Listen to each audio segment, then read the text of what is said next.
ఓ బాండ్లీ పెట్టుకొని దాంట్లోకి నూనె వేసుకొని ఈరోజు కాకరకాయ ఫ్రై చేసుకున్నాము. ఎర్రగడ్డలు వేసుకొని జీలకర్ర ఆవాలు కొంచెం కరివేపాకు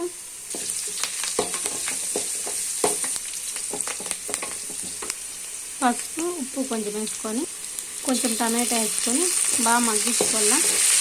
కొంచెం అల్లం వెల్లుల్లి పేస్ట్ వేసుకొని బాగా మగ్గించుకోవాలా. టమాటాలు సింపుల్గా ఉంటుంది కాకరకాయలు చింతపండులో ఉడకబెట్టుకున్నాను. అట్లా ఉడకబెట్టుకుంటేనే బాగుంటాయి కాకరకాయలు, చేదు రావు. ఇప్పుడు టమాటాల మధ్యనే ఇది వేసుకోవాలా. బాగా కలుపుకోవాలా.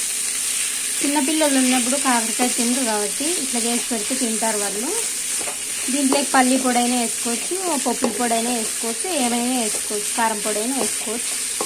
చేసి పెట్టచ్చు పిల్లలకి. చేదు అనేది ఉండదు, ఎందుకంటే ఇది చింతపండులో నానబెట్టింటాం కాబట్టి చేదు ఉండదు. ఇట్లా ట్రై చేసి పెట్టండి మీ పిల్లలు. మా పిల్లలకైతే నేను రోజు ఇట్లా చేసి పెడతాను, తింటారు బాగా. పప్పు ఏదైనా చేసినప్పుడు, రసము అట్లా చేసినప్పుడు, సాంబారు పప్పు రసము అట్లా చేసినప్పుడు పెడతాను. ఇట్లా చేసి తింటారు బాగా.